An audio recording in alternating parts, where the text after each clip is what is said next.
محتاجين نوسع شويه الافق علشان نشوف اصلا المحاكمات العسكريه للعمال كجزء من المحاكمات العسكريه للمدنيين بشكل عام في مصر شكلها ايه، كان شكلها ايه قبل الثوره وشكلها ايه بعد الثوره. وكمان محتاجين نلقي نظره على الفكره بتاعه مؤسسه الجيش وقد ايه هي بتشتغل في اقتصاد شكله ايه، وبالتالي علاقات العمل جوه هذه المؤسسه هيبقى شكلها ايه، وقدر الظلم اللي هيقع على العمال اللي بتشتغل في المؤسسات دي. كانوا منزلين فيها التقرير كان 7420 مدني اتحاكموا عسكريا، وانه عدد كبير منهم اتحكم عليهم بالفعل، واحنا كلنا عارفين انه كمان عدد منهم خد احكام بالاعدام وتنفذ فيهم حكم الاعدام زي بتاعه عرب شركس اللي قبلوا بعد كده النقض بعد ما تنفذ حكم الاعدام فعلا في الشباب. وده بيورينا قد ايه انه المحاكمات العسكريه عادله وفيها كل السبل والضمانات لانه الناس تدافع عن نفسها ويبقى فيها تحقيق للعداله. المحاكمات العسكريه في الحقيقه كانت موجوده من ايام مبارك، بس كانت موجوده من ايام مبارك مش بنفس الدرجه اللي كانت بقت موجوده فيها بعد الثوره. ايام مبارك اللي كانوا بيتحاكموا محاكمات عسكريه الاسلاميين وبتوع الجهاد وكلهم على بعضهم من سنه 92 ل 98 كانوا بيقدروا ب 1000 واحد مدني اتحاكموا عسكري، ومن 28 يناير لحد 29 اغسطس 2011 المدنيين اللي اتحاكموا عسكريا 11879 واحد، وانه أدين منهم 8071 واحد. فده بيورينا قد ايه امتداد فكره المحاكمات العسكريه، وانه الدور جه دلوقتي على موضوع العمال، انه من سنه او اكتر تقريبا عمال العريش اللي اتضربوا بالنار واتقتلوا مش مستنوش بقى ان هم يقدموا محاكمه عسكريه لانهم بيضربوا وبيطالبوا بحقهم، والنهارده عمال الترسانه البحريه اللي طالعين يطالبوا بحقوقهم بيتقدموا لمحاكمه عسكريه، وزميلتنا الاستاذه سوزان ندى هتقول لنا التفاصيل. قبل ما ابتدي اقدم زمايلنا حابه افتكر ان احنا في 2010 ممكن يكون كتير من الشباب ما كانش معانا، عمال الشركه الهندسيه في حلوان كانوا قدموهم فعلا لمحاكمه عسكريه، والقوى السياسيه وبعض القيادات العماليه عملوا وقفه في شهر في 2010، وفي الحقيقه انه الوقفه دي اسفرت انه العمال بالفعل بعد كده اخلي سبيلهم وما اتحكموش عسكريا. ده بيورينا ان احنا فعلا نقدر اذا تضامنا واذا طورنا في الحمله ووصلنا لحجم تضامنات اكتر وشفنا طرق مختلفه للتضامن نقدر نضغط عشان زمايلنا بتوع الترسانه البحريه ما يتحكموش عسكريا، تتلغي المحاكمات العسكريه بالنسبه ليهم. معانا النهارده استاذ ابراهيم الصحاري صحفي اشتراكي ثوري اتكلمنا عن اقتصاد الجيش. معانا الاستاذ سعود عمر نقابي هيكلمنا عن علاقات العمل في ظل تدخل العسكر في الاقتصاد. ومعانا سوزان ندى هنختم بيها في الحقيقه عشان تكلمنا بالتفصيل عن قضيه الترسانه البحريه. استاذ ابراهيم اتفضل. النهارده بقى مجرد شركه تجاريه، العقيده بتاعته هي عقيده اي شركه اقتصاديه، هي الربح.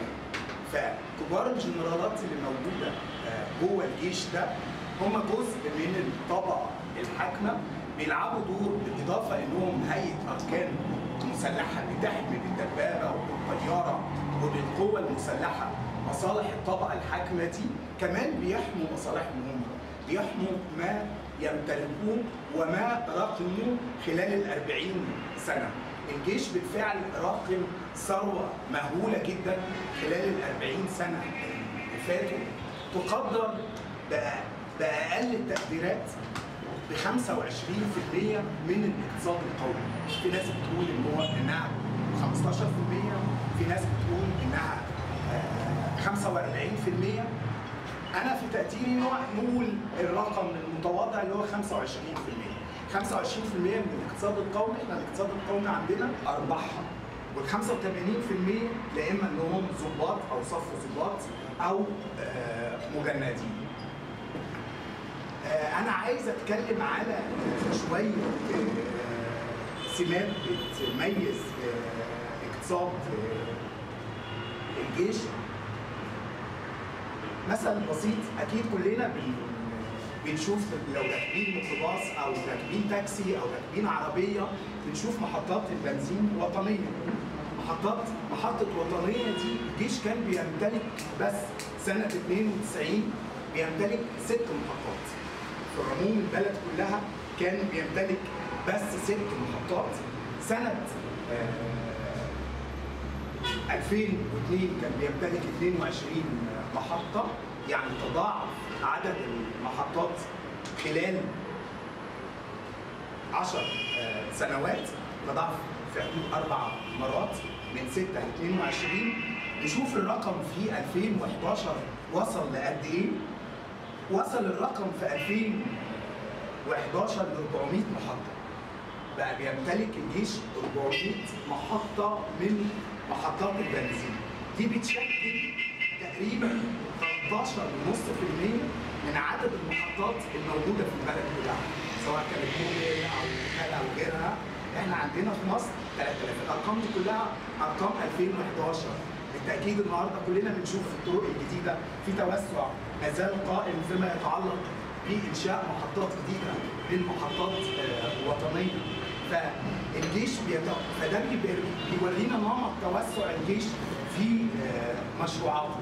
الجيش مش بس شغال في توزيع المواد البتروليه عبر المحطات زي المحطه الوطنيه، لا ده شغال في من اول الميه المعدنيه كلنا بنشوف صافي، لغايه الكيماويات، لغايه انابيب البترول ومواسير المياه، لغايه الكيماويات، لغايه الاسمنت، لغايه الانشاءات، لغايه يعني ما في مجال الجيش ما بيدخلش فيه. والقصه بتاعتنا النهارده دي قصه الترسانه البحريه او ترسانه الاسكندريه، موضوع في غايه الاهميه ان احنا نشوفه، لان ده كمان بيبين النمط اللي الجيش بيتوسع في انهم هيدخلوا شركاء. الشركه الوطنيه او جهاز الخدمه الوطنيه هيدخل شريك في الحديد والصلب من اجل التطوير. القصه الرئيسيه انهم عايزين يستحوذوا على الحديد والصلب. بالتاكيد الاستحواذ ده ليه علاقه كمان بعسكره العمل، زي ما الاستاذه سوزان هتتكلم، الاستاذ سعود هيتكلم، ليه علاقه بان ده كمان هيقمع. يعني الترسانه البحريه بعد ما كان عدد عمالها تجاوز ال 6000 عامل، انا ما اعرفش دلوقتي عدد العمال بقى قد ايه، بس لا، في اللحظه اللي الجيش استحوذ فيه على الترسانه البحريه بقيمتها الدفتريه، خدها رغم انها كانت مطروحه، كان هيشتريها ماليزيين، مستثمرين ماليزيين باكثر من 450 مليون جنيه، هو استحوذ عليها بقيمتها الدفتريه، بالقيمه اللي مكتوبه في الدفاتر، خدها مجانا تقريبا، خدها مجانا. وكل الارباح اللي في الترسانه البحريه النهارده بتروح للجيش، بتروح لجنرالات الجيش اللي هي محدش عارفها اصلا، لانها بره حدود الميزانيه وبره اي دفاتر رسميه ليها طبيعه رقابيه. يعني احنا ما نقدرش نعرف بالظبط الترسانه البحريه دي بتكسب قد ايه وبتخسر قد ايه. خلاص بقت مؤسسه عسكريه، ولانها بقت مؤسسه عسكريه هم بقى بيعسكروا العمل جواها. نفس القصه دي اتلعبت في الثمانينات مع شركه الكيماويات الوسيطه، استولوا عليها بنفس الطريقه وخدوها بالقيمه الدفتريه. فزي ما كان في خصخصه ان احمد عز من ناحيه بيستولى على حديد الدخيله، المؤسسه العسكريه كانت بتستحوذ وتستولى علشان تكمل المقتنيات بتاعتها، يبقى عندها مصانع للاسمنت، عندها مصانع للكيماويات، عندها مصانع. فالفكره الجوهريه ان هو بيفكر زي اي مقاول كبير، زي اي راس مالي كبير، ان هو ازاي يخفض من التكاليف عنده، وبالتاكيد اقل تكلفه لما يكون هو بينتج بنفسه. بالتاكيد لو هو زي ما حكيت بيمتلك مصنع اسمنت، وشفنا ايه اللي حصل في مصنع اسمنت العريش لما كان في احتجاجات، دخل بالدبابات قتل العمال. يعني فقصه العسكره دي ليها علاقه بانه كمان بيطمع بصوره مرعبه وبصوره غير قانونيه. والمؤسسات يعني ماشي نقول مصنع اسمنت العريش هو اللي انشاه، لكن الترسانه او كل المصانع اللي هو عليها، ودي ممكن تبقى في ندوه ثانيه نتكلم على مخططات الجيش للاستحواذ على المصانع في الفتره اللي جايه شكلها عامل ازاي. انا اسف ممكن في المناقشه نتكلم علشان انا في ربع ساعه بس المفترض اتكلم فيها، وفي حاجات كتير ممكن عايز اقولها، بس ممكن في الاسئله لو في اي اسئله. المساحات تقتطع قطاعات وتستحوذ على شركات بره كل الاطر اللي موجوده بره اقتصاديات السوق، بره كل الاشكال الخير. يعني انا دايما كنت اتكلم حوالين فكره انه في محاوله لاعاده بناء ما يمكن ان نسميه بقطاع عام عسكري. لكن القطاع العام العسكري، القطاع العام القديم كان له ملامح، وكان في جزء منه تم بالتأميم وفي جزء منه، لكن بشكل او باخر كان بيعتمد على اقتصاديات السوق. يعني انما احنا شايفين حاجه كده ملهاش علاقه غير بوضع اليد والسطوه، لكن ملهاش علاقه بالفعل باليات السوق. الخطير انك في يوم وليله تبات وانت عامل مدني بتشتغل في مؤسسه مدنيه بتخضع لقانون العمل وبتخضع لقانون العمل المدني من الدوله، ولما يحصل نزاع بينك وبين صاحب العمل تقدر تروح لمكتب القوى العامله تحرر شكوى ضده، وتروح تحرر شكوى في اسم الشرطه. بالليل تعمل ده، الصبح ما تقدرش تعمل اي حاجه منها. وده الخطير. والخطير انه احنا ما احناش بنتعامل مع مساله باعتبار انه لحد بيتعامل مع مسائل بمزاجيه، لا ده في رؤيه وفي تخطيط وفي واضح انه احنا قدام خطه طويله المدى. لانه لما نتكلم على قطاع الخدمه المدنيه في الجيش والجزء الخاص بالخدمه الوطنيه وتطوره، هنكتشف حاجه مثلا في ترسانه السويس البحريه ان الجهاز المسمى بجهاز الصناعه والخدمه البحريه تم انشاؤه سنه 2004 واستولى على الترسانه البحريه سنه 2007. وانا فاكر كويس قوي كانوا زمايلنا النقابيين اللي كانوا بيجوا لنا في اللجنه التنسيقيه في الحالات النقابيه قبل الثوره في 2008 و2009، وكانوا بيناقشوا المواجهات والمشاحنات اللي بينهم وبين الاداره دي. وتقابلنا دايما النكته اللطيفه دي بتاعت انه اصل الحجم بتاع الجيش والمؤسسات اللي تابعه للجيش في الشركات وبتاع لا يتجاوز 2% او 5%. لكن لما كوين سيرفيس اللي هي كانت بلاتينيوم اللي كانت بتقدم اعمال التوريد لشركه مواني دبي العين السخنه وكان بيملكها مدني وبعدين تستحوذ عليها كوين سيرفيس، فالعمال والاداره مدنيه بالمناسبه والشركه متسجله في الشركات يعني، والعمال يحتاجوا وياخدوا مواقف، فالعمال يتضربوا بالغاز والعمال يتقبض عليهم والعمال يروحوا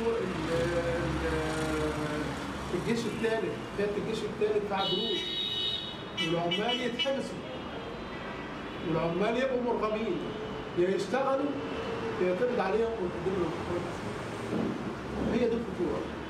هنا فجأة وإحنا في علاقات تعاقدية بين أطراف محددين معلوم الهوية لهم وضعهم، والجميع بيخضع للقانون المدني أو قانون العمل وعلاقات العمل المعلومة، وفجأة يتحول كل الإطار ده لأنه بمجرد ما بيدخل في القطاع العسكري في الدايرة يتحول إلى ما يسمى بالمصالح الاستراتيجية ومش عارف إيه الكلام اللي بيتقال، وبعدين نكتشف نفسنا قدام علاقة تانية شكلها مختلف وعلاقات عمل شكلها مختلف أكتر.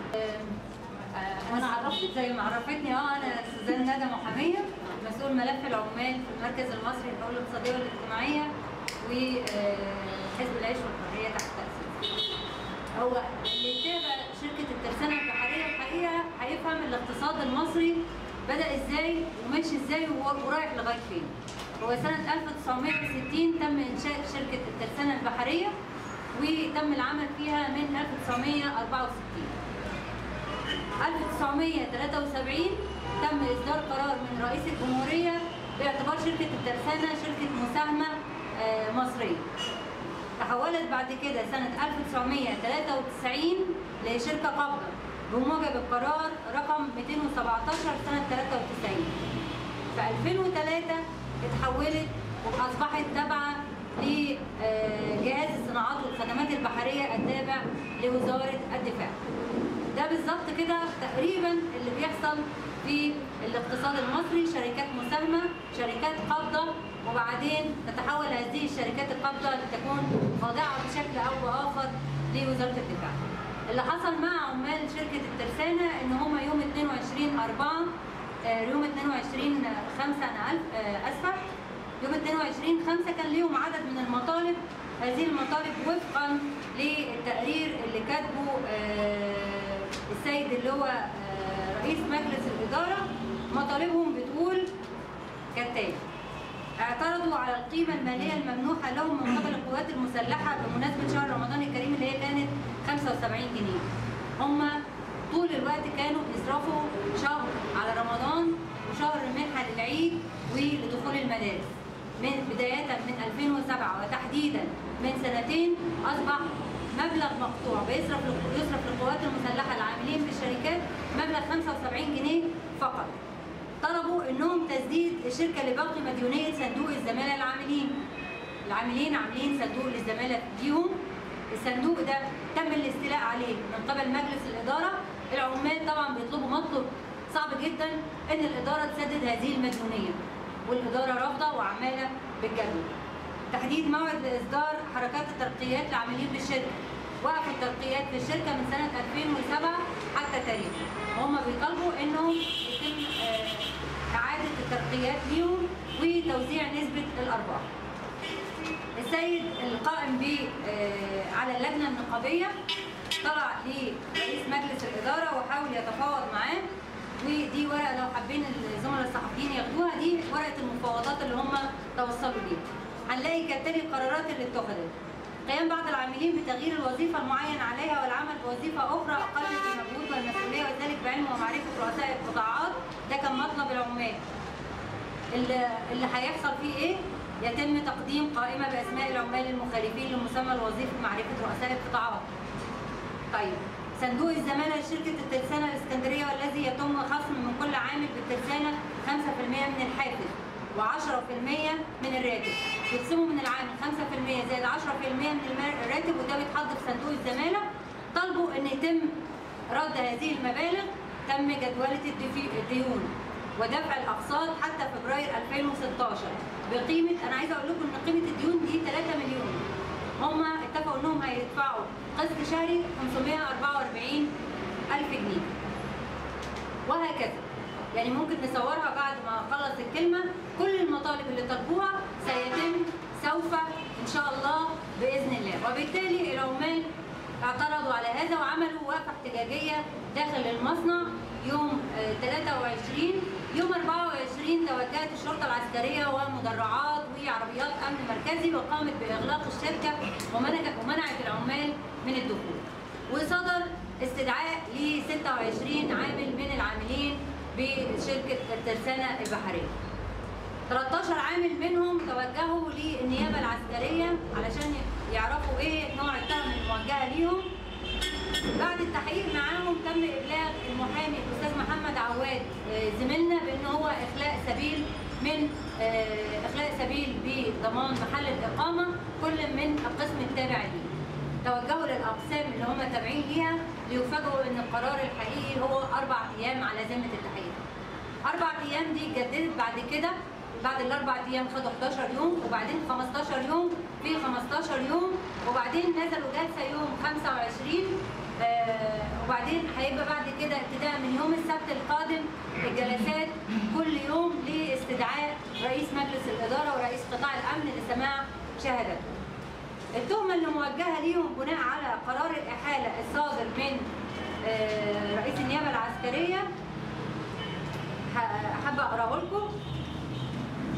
بصفتهم موظفين عموميين بشركه ترسانه الاسكندريه التابعة لجهاز الصناعات والخدمات البحرية بوزارة الدفاع حرضوا العاملين بقطاعات الشركة المختلفة عن الامتناع عن العمل بأن قاموا بالدعوة للتجمع وتنظيم وقفة احتجاجية داخل الشركة بقصد عرقلة سير العمل والإخلال بانتظامه بتحقيق غرض وهو تحقيق مطالبهم المبينة بتقرير قطاع الأمن بالشركة المرفق بالتحقيقات، وكان من شأن ذلك إحداث اضطرابا بجميع قطاعات الشركة والإضرار بالمصلحة العامة.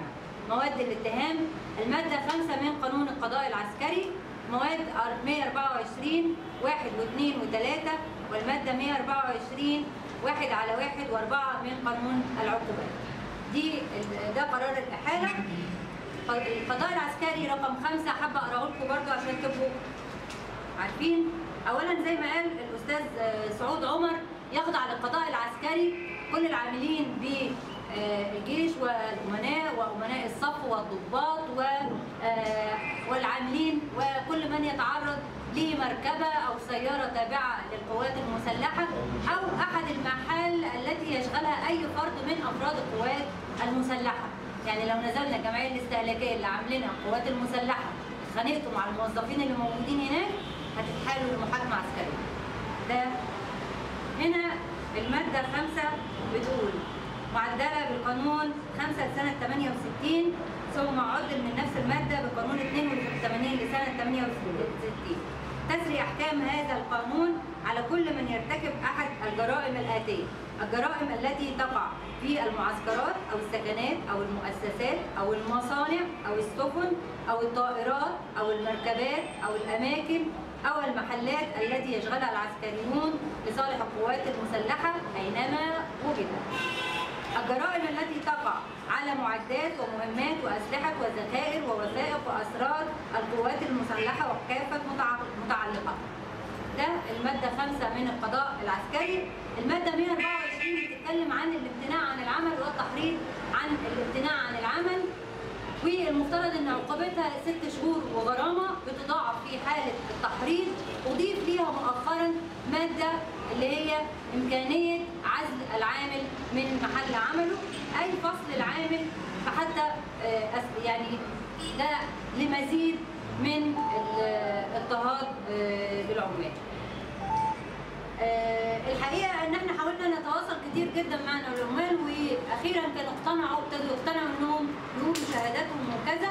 تم تهديدهم بشكل واضح ومباشر من رئيس النيابه، وتم استدعاء رئيس اللجنه النقابيه وقالوا له ما تنسوش ان القضيه في ايدينا، وحتى بعد صدور الحكم التصديق على الحكم واستئنافه في ايدينا. فللاسف الشديد وضع العاملين بالترسانه بشركه الترسانه البحريه وضع سيء جدا. انا كل اللي بطلبه ان كل الناس تبقى متضامنه معاهم بكافه الطرق والوسائل. مش لازم نلتقي بالعمال اذا كان هم عندهم هذا النوع من القلق والخوف، وانا الحقيقه عذراهم جدا ان يكون عندهم كل المخاوف دي، بس في النهايه احنا نقدر نكتب عنهم، نقدر نتضامن، نقدر نوقع على البيان، نقدر ننشر طول الوقت، نعمل هاشتاج باي وسيله من الوسائل.